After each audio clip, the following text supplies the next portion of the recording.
coucou Alex. Salut. J'ai failli me casser la gueule en arrière. Bref, toute petite vidéo minuscule avec pas Antoine, déjà, il est en vacances, et pas beaucoup de nouveautés. Mais on va commencer avec déjà 2 réassorts très attendus.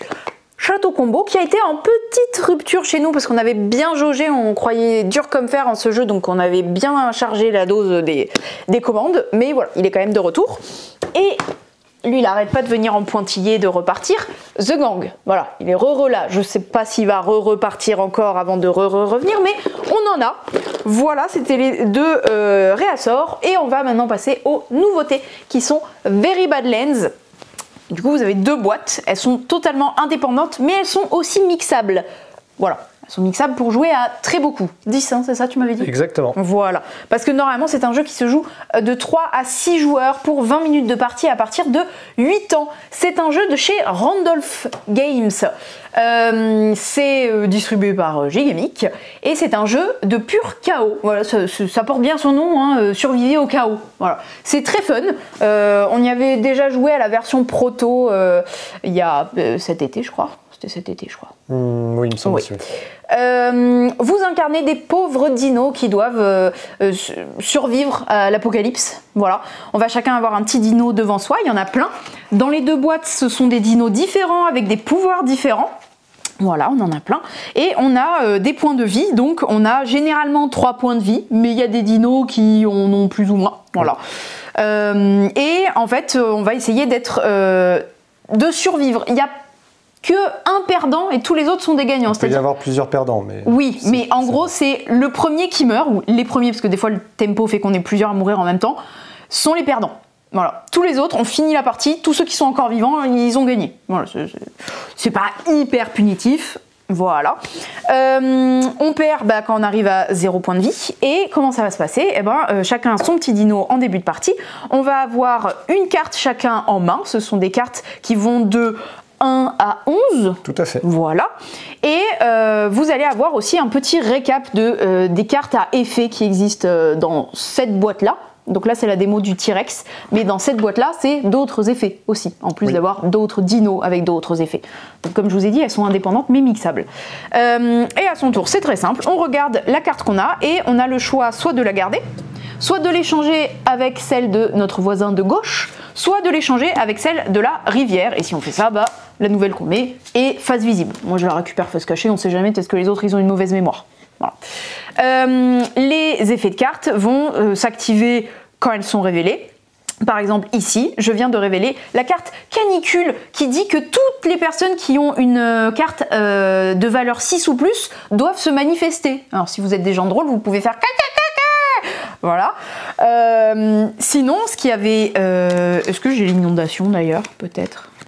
C'est les 2 seules cartes qui s'activent voilà. quand elles arrivent dans la rivière. Elle, quand elle est face visible, on tire une nouvelle carte dans la rivière. Ça veut dire que maintenant, on a plus de choix pour l'échange, puisque c'est soit avec celle de son voisin de gauche, soit celle dans la rivière. Maintenant, j'ai 2 choix. On fait ça jusqu'au dernier joueur qui, lui, ne peut pas échanger avec le joueur de gauche, parce que c'était le premier joueur, oui. mais a le droit d'échanger avec une des cartes de la rivière, comme tout autre joueur qui se respecte, mais a aussi le droit d'échanger avec celle-là, de la première carte de la pioche. C'est un petit risque, mais on va dire qu'il fait ça. Une fois que tout le monde a fait son action, on révèle les cartes et on voit qui perd une vie. De base, c'est la valeur la plus petite. Voilà, ça c'est le truc de base. Mais il va se passer plein de choses. Il se passe plein de choses. Par exemple, on a des cartes, là techniquement, bon, hop, on va faire une petite révélation. Voilà. On va dire que ici, hop, on a ceci. On va se dire, ok, bon, techniquement, c'est le 2 qui meurt, hein, voilà. Oui. On a aussi l'ouragan. L'ouragan, ça dit que ceux qui ont les 2 plus basses valeurs perdent une vie. Donc, ça veut dire que 2 perd aussi un point de vie avec 4. Voilà. Super. Voilà. Donc ces 2-là, finalement, se font avoir. Il y a d'autres cartes, c'est ça protège la plus basse valeur, par exemple. Admettons, le 6, c'est pas un 6, c'est un 3, pour l'exemple. Attends, je 3, je panique, voilà. Il est là. Donc dans ce cas-là, en fait, que se passe-t-il? On a du coup, donc mettons, c'est toi qui as joué le 2? Ouais, c'est moi qui ai joué le 2. Donc, le 2, normalement, perd un point de vie. De base. Le 3, il a la protection. Glaciation, ça protège. c'est la plus petite valeur qui est protégée. Donc moi je suis protégée en fait finalement. Donc c'est bon, donc en fait c'est le 3 qui perd un point de vie finalement. Parce qu'il se retrouve le plus petit une fois que moi je suis protégée. Et en plus de ça, on a l'ouragan qui dit que les deux plus faibles perdent un point de vie. Mais moi je suis protégée. Bah, c'est 2, mais comme il est protégé, bah, c'est 3 qui en prend plein la face avec 4 du coup. Voilà, et déjà donc, le 3, rien que pour 3, ça, ouais. Il perd 2 points de vie. Donc exactement. Comment on compte? Bah, vous avez la carte face à vous, vous avez 3 points de vie. Là vous n'en avez plus que 2. Sens de lecture, et là vous en avez plus qu'un. Et attention, ça se trouve, le dinosaure que tu avais pouvait dire que si la carte 7 était visible, bah, elle n'avait pas son effet. Voilà, par exemple, là il y a marqué « À mon tour, au lieu d'échanger, je peux remettre une carte de la rivière sous le paquet ». C'est trop bien. Voilà. Il y en a plein des comme ça qui font, soit qui rajoutent un peu de contrôle, soit carrément plus de chaos. À la distribution des cartes désastres, donc c'est les trucs avec les chiffres, exactement. Je reçois 2 cartes, j'en garde une et je remets l'autre sous le paquet. C'est hyper pété. C'est très fort. Voilà. Il y a plein de trucs comme ça. Le bébé Parasaurolophus. Cool, ouais. Il est très situationnel. Je crois que c'est lui qui joue avec le 1, c'est ça? Ouais, c'est ça. À la révélation, si j'ai la carte météorite, c'est la valeur 1, et que je ne perds pas de vie, je gagne une vie. Ça, c'est vraiment top. C'est chaud parce que bah, vous avez techniquement la pire carte, puisque c'est la plus faible. Mais bon, sur un malentendu, il y a le 3 qui vous protège, par exemple. Exactement. Et ça, voilà. C'est vraiment cool. Voilà, voilà. Et bah, c'est bon, hein, vous avez Very Badlands, c'est que ça, c'est de l'effet en chaîne, des rebondissements, voilà, vous pouvez un peu bluffer en disant « Tu es sûr que tu veux échanger ta carte avec moi ?» Parce que moi, c'est très pourri. Alors que peut-être non, vous avez une grosse valeur, mais des fois, il y a des cartes, genre la maladie, moi, elle m'a défoncé dans cette boîte-là. Ah, la maladie, c'est la valeur la plus haute, perd une vie. Et là, du coup, vous êtes genre « Bon, si j'ai une valeur haute de base, je meurs pas, puisque c'est la plus basse qui meurt. Oui. Mais en même temps, s'il y a la maladie en jeu, je ne sais pas, peut-être que c'est dans la main des autres, je me fais défoncer aussi parce que j'ai la plus haute carte. Oh, c'est hyper chaud, mais c'est trop drôle. Voilà, vous avez une présentation de Very Badlands. Pardon, j'ai oublié de dire, c'est de Marc Larivière. Voilà, et je sais pas si j'ai l'illustrateur quelque part. Ouais, parce que les illustrations sont cool. Hein. Ouais, les illustrations sont hyper drôles, j'adore. Bah, je vois pas comme ça. J'irai chercher le petit livret où dedans il y a toutes les infos. Et je vous dis ça après, on passe à toi, Alex. Yes, on continue. Du coup, qui est l'illustrateur? C'est l'auteur, du coup. Marc Larivière est auteur et illustrateur. Okay. Voilà. C'est très pratique. J'enchaîne avec la nouveauté pour les jeux à 2. Qu'est-ce qu'il y a? T'as pas dit bonjour? Il faut que je le dise à chaque fois. Mais oui. D'accord. Allez, allez. Bonjour, bonjour, bonsoir, bonjour, bonne joueuse. Voilà, c'est bon. Alors. On enchaîne. Waouh, cette agression. Les gens étaient pas prêts là. Ah, je pense pas, non. Alors du coup, la nouveauté pour les jeux à 2, c'est un jeu uniquement que pour 2, c'est The Shadow Theater, la légende du roi singe. C'est un jeu de Cédric Lefebvre et de Florian Siriex. Coucou à tous les deux. Un jeu du coup que pour 2, c'est environ effectivement 10 minutes, je dirais une manche, quoique. Finalement 15-20 minutes, une partie, on va dire. Et c'est à partir de 10 ans, globalement. C'est les Space Co qui nous proposent ça. C'est un jeu Space Cowboys, pardon, ouais. Tu fais bien de préciser, qui nous propose ce petit jeu à 2, qui est ma foi très joli en termes d'illustration et à la fois en termes de matos. Franchement, c'est très très plaisant. C'est un jeu essentiellement de placement d'ouvriers. Oui, il y a un peu de placement d'ouvriers. Il y a un petit décompte de points, un jeu de gestion de ressources également. L'idée, tout va se concentrer sur cette petite aide de jeu qui est très bienvenue, avec une aide de jeu qui vous indique qu'est-ce qui fait des points. Donc vous avez par exemple, vous avez 3 ressources principales, ce sont les singes, ce sont les émeraudes, enfin les pierres de jade, et également les petites pêches qui sont ici. On vous dit qu'à la fin de la partie, comment vous marquez des points? Bah, une pêche nourrit 3 singes, ça tombe bien, puisqu'un singe nourri fait 1 point. Donc c'est bien d'avoir des pêches pour nourrir les singes, pour faire des points. On a chaque pierre de jade qui va faire du coup 2 points, et le majoritaire, celui qui en a le plus du coup, va marquer 2 points également. Et en fin de partie, on va également avoir des cartes qui sont des cartes de l'antre du dragon, qui vont faire 1 point avec ce fond-là, et si elles ont ce fond-là, elles ont 2 points.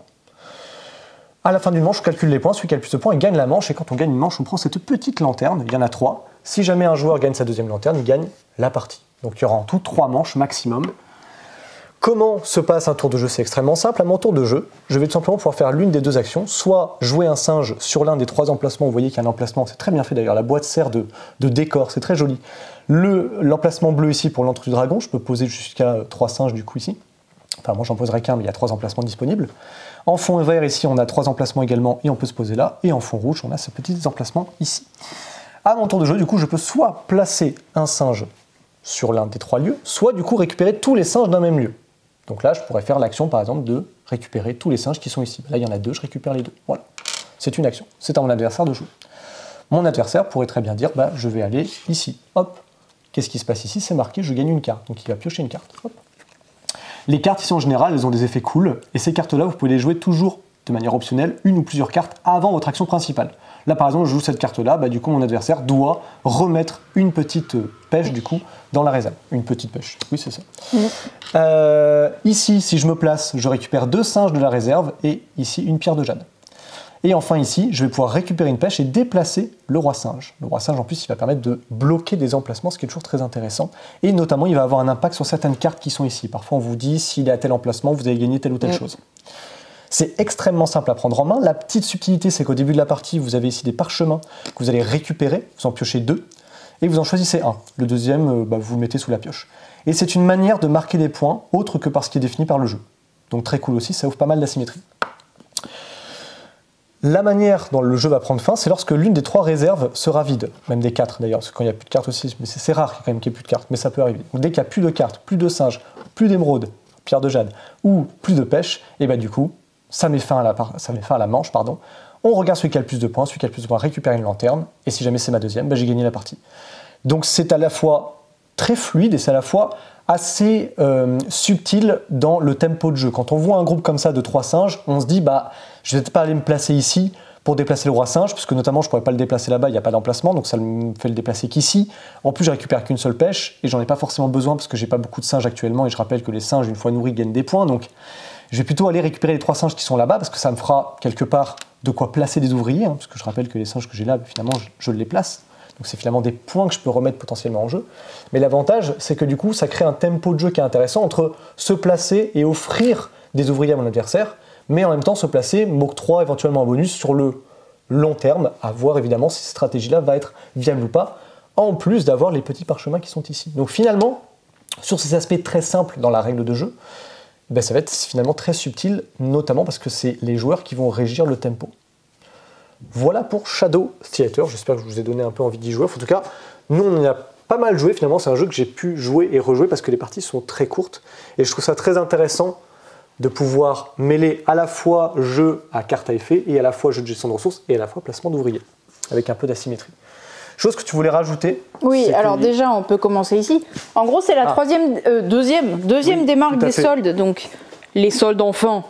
En profitent. Maintenant, il n'y a plus rien à 30%. C'est tout à 40% ou fini. plus. On ne veut plus de 30%. Voilà, c'est fini. Il y a des trucs là-bas. On a rajouté des trucs peut-être? Oui, on en a rajouté. Il y en a qui sont partis. Là, c'est Fanny, elle nous a fait une avalanche de puzzles. Alors ça, c'est vraiment qu'un seul morceau. Parce que dans le rayon là-bas directement de puzzles, oui, il y en a d'autres. Il y en a plein. Mais il y en a encore à 30%. Oui, il y en a encore à 30%. Ça, je pense que c'est parce qu'on n'a pas fini tous les réétiquetés. Il faut attendre encore un peu. Et voilà, un petit aperçu. Oh. Ça, c'est cool, ça, quand même. 40% sur Far Shore. Oh là là. Oui, il y a une dame qui me l'a acheté tout à l'heure. Elle était trop contente. En fait, qui n'achète pas avec 40%. Tu m'étonnes. Galileo, Galileo Project, pourquoi pas. Tiens, j'ai envie d'avoir un bon jeu. Pour combien? Il a combien ce jeu? 50%, d'accord. 27,50 Galileo. Oh, mon Dieu. Oh là là, ça fait mal. Oh, le magnifique Arborea. Oui, Arborea. Bah, dis donc. 40. 40%? Ouais. Donc ça c'est que un petit extrait parce qu'on en a encore en réserve, mais on est limité en place par cette magnifique petite table. Voilà. Donc passez régulièrement parce qu'on en remet en fait. Quand il y en a un qui part, on en remet souvent un nouveau. Voilà. Là-bas c'est la table des petites extensions, petits micro-games, autres petits jeux. Oui, il y a même du Lorcana, mes chers amis. Vous voyez bien. Vous voyez très bien. Voilà, il n'y a pas plus, hein, quand on vous a dit que c'était une petite vidéo, c'est une petite vidéo. On peut juste dire que nous, on en a profité pour jouer Everdell Duo. Oui, cool. Oui, c'est très. On n'a pas de choses. Voilà, on peut pas encore. C'est très tôt, mais en tout cas, on a eu la chance de pouvoir y jouer et voilà, c'est cool. C'est très cool. C'est petit teasing histoire de. C'est pas sympa ce que t'as dit. Non. Oh là là. J'aime bien. Oh là là, juste il vous tease comme ça, genre. Et on a joué, c'était bien. Allez, bisous. C'est très bien. Qu'est-ce qu'on peut dire? Eh bah rien, on va pas étendre le truc, hein, ça sert à rien. Donc voilà, on vous dit à bientôt chez Jeux des cartes Bordeaux.